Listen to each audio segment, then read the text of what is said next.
Welcome back, ladies and gentlemen. In today's video, we're diving deep into the world of habits and self-control. We'll uncover why the context and environment you create play a more significant role in forming habits than sheer discipline and willpower. If you've ever struggled to stick with a new habit and failed like a failure, this video is for you. I'll explore practical strategies for designing your surroundings to support your goals and make lasting changes. If you're ready to learn how to truly transform your habits, stay tuned. I am sure you'll learn a lot. But before we start, I want to ask you to give a thumb up if you find this information useful. Your presence, support, and contribution to this channel are highly appreciated. Without more further ado, let's get started. During the energy crisis and the oil embargo in the 1970s, Dutch researchers began to pay close attention to the country's energy usage. In one suburb near Amsterdam, they found that some homeowners used 30% less energy than their neighbors, despite the homes being of similar size and getting electricity for the same price. It turned out the houses in this neighborhood were nearly identical, except for one feature: the location of the electrical meter. Some had one in the basement, while others had it upstairs, in the main hallway. As you guessed, the homes with the meters located in the main hallway used less electricity. When their energy use was obvious and easy to track, people changed their behavior. Every habit is initiated by a cue, and we are more likely to notice cues that stand out. Unfortunately, the environments we live and work in often make it easy not to do certain actions because there is no obvious cue to trigger the behavior. It's easy not to practice the guitar when it's tucked away in the closet. It's easy not to read a book when the bookshelf is in the corner of the guest room. It's easy not to take your vitamins when they are out of sight in the pantry. When the cues that spark a habit are hidden, they are easy to ignore. By comparison, creating obvious visual cues can draw your attention toward a desired habit. In the early 1990s, the cleaning staff at Schiphol Airport in Amsterdam installed a small sticker that looked like a fly near the center or each urinal. Apparently, when men stepped to the urinals, they aimed for what they thought was a bug. The stickers improved their aim and significantly reduced spillage around the urinals.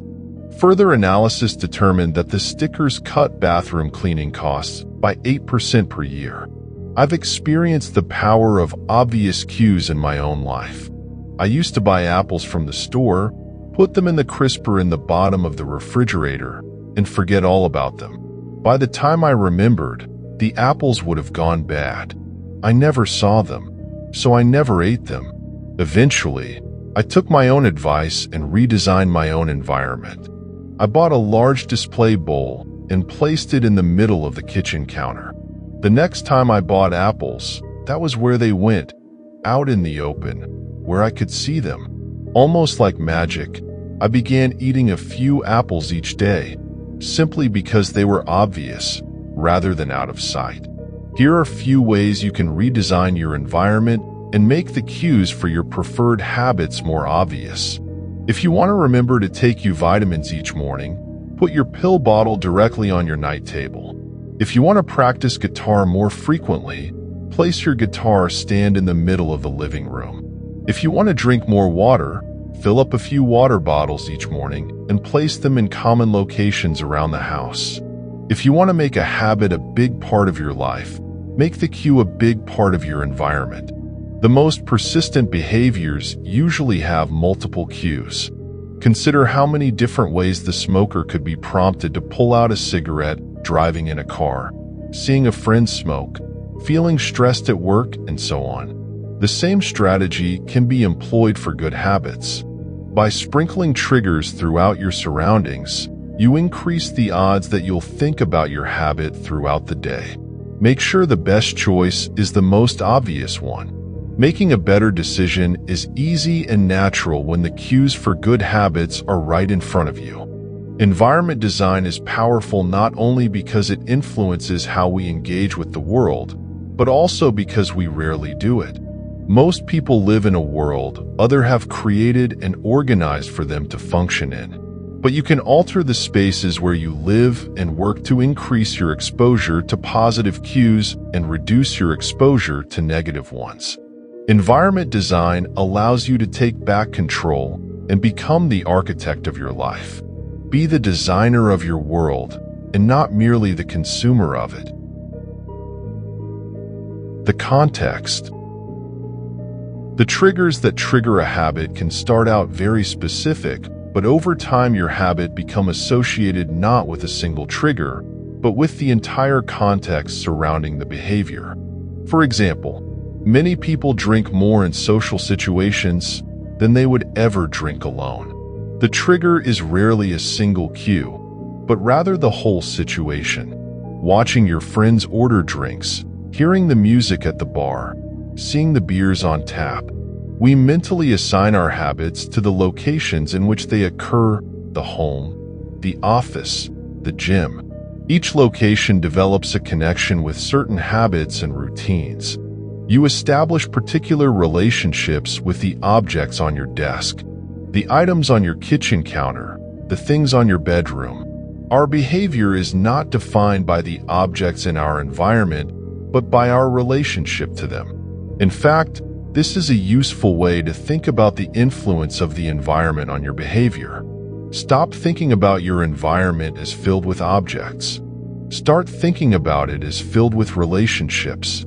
Think in terms of how you interact with the spaces around you. For one person, HEW couch is the place where she reads for an hour each night. For someone else, the couch is where he watches television and eats a bowl of ice cream after work. Different people can have different memories and thus different habits associated with the same place. The good news? You can train yourself to link a particular habit with a particular context.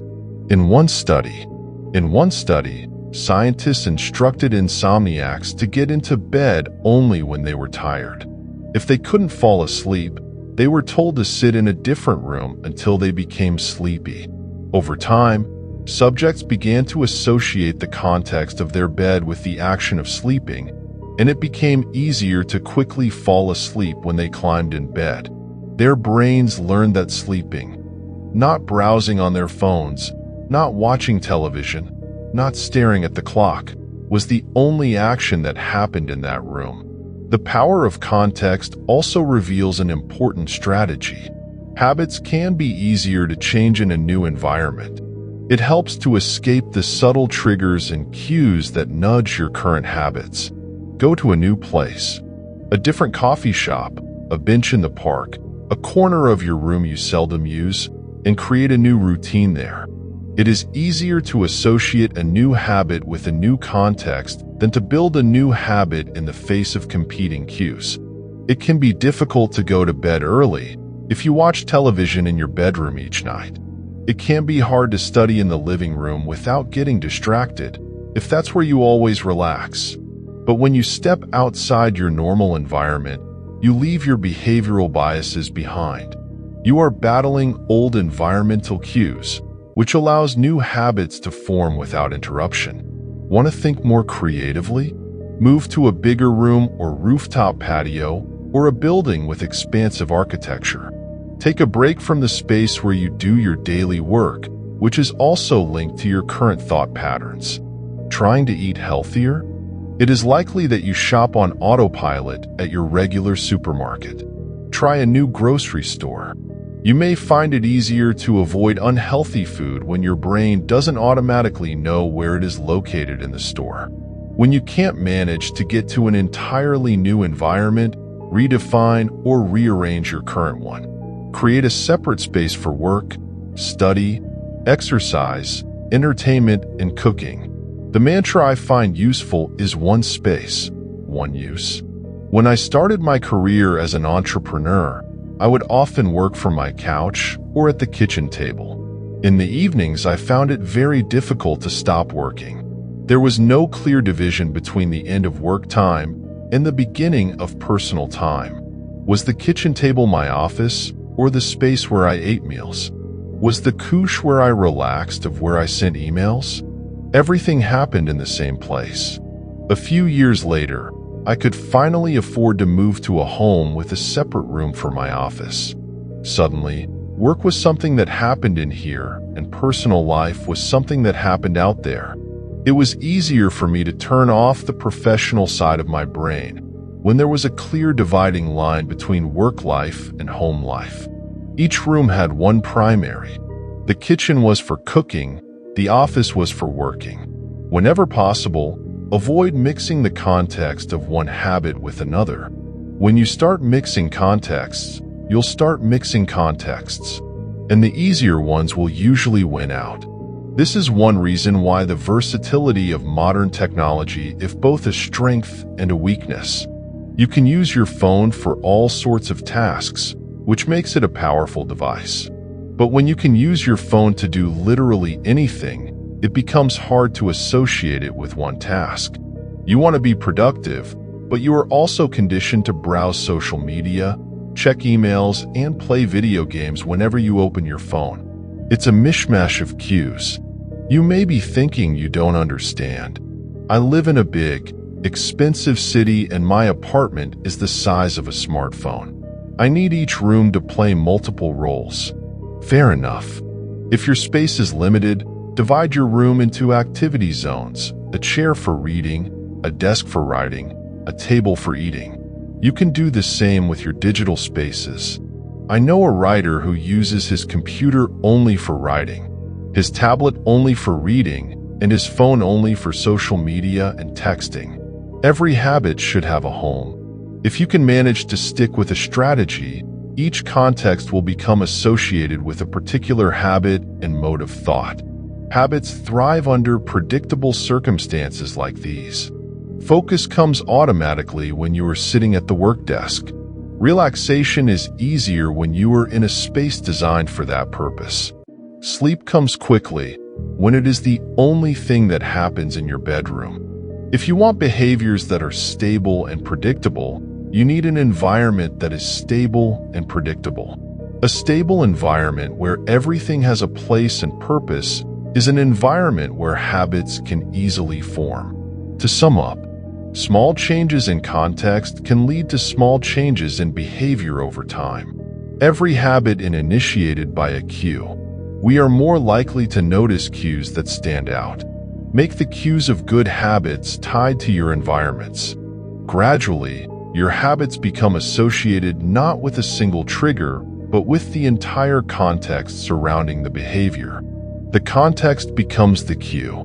It is easier to create a new habit in a new environment because you are not fighting against old cues. The secret to self-control. If you are overweight, a smoker, or just fight a bad habit or an addiction of any type, you've been told your entire life that it is because you lack self-control. Maybe even that you're a bad person.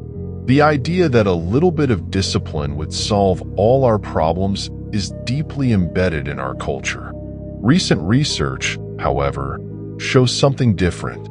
When scientists analyze people who appear to have tremendous self-control, it turns out those individuals aren't all that different who are struggling.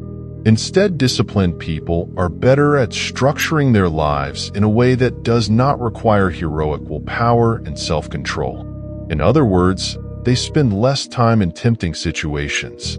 The people with the best self-control are typically the ones who need to use it the least. It's easier to practice self-restraint when you practice self-restraint when you don't have to use it very often. So, yes, perseverance, grit, and willpower are essential to success, but the way to improve those qualities is not by wishing you were a more disciplined person, but by creating a more disciplined environment. This counterintuitive idea makes even more sense once you understand what happens when a habit is formed in the brain. A habit that has been encoded in the mind is ready to be used whenever the relevant situation arises. When Petty Olwell, a therapist from Austin, Texas, started smoking, she would often light up while riding horses with a friend. Eventually, she quit smoking and avoided it for years. She would also stop riding. Decades later, she hopped on a horse again, and found herself craving a cigarette for the first time in forever. The cues were still internalized. She just hadn't been exposed to them in a long time. Once a habit has been encoded, the urge to act follows whenever the environment cues reappear. This is one reason behavior change techniques can backfire. Shaming obese people with weight loss presentations can make them feel stressed, and as a result, many would return to their favorite coping strategy, overeating. Showing people of blackened lungs to smokers leads to higher levels of anxiety, which drives many people to reach for cigarette. If you are not careful about cues, you can cause the very behavior you want to stop. Bad habits are autocatalytic. The process feeds itself. They foster the feelings they try to numb. You feel bad, so you eat junk food. Because you eat junk food, you feel bad. Watching television makes you feel sluggish, so you watch more television because you don't have the energy to do anything else. Worrying about your health makes you feel anxious, which causes you to smoke to ease your anxiety, which makes your health even worse, and soon you're feeling more anxious. It's a downward spiral, a runaway train of bad habits. Researchers refer to this phenomenon a cue-induced wanting.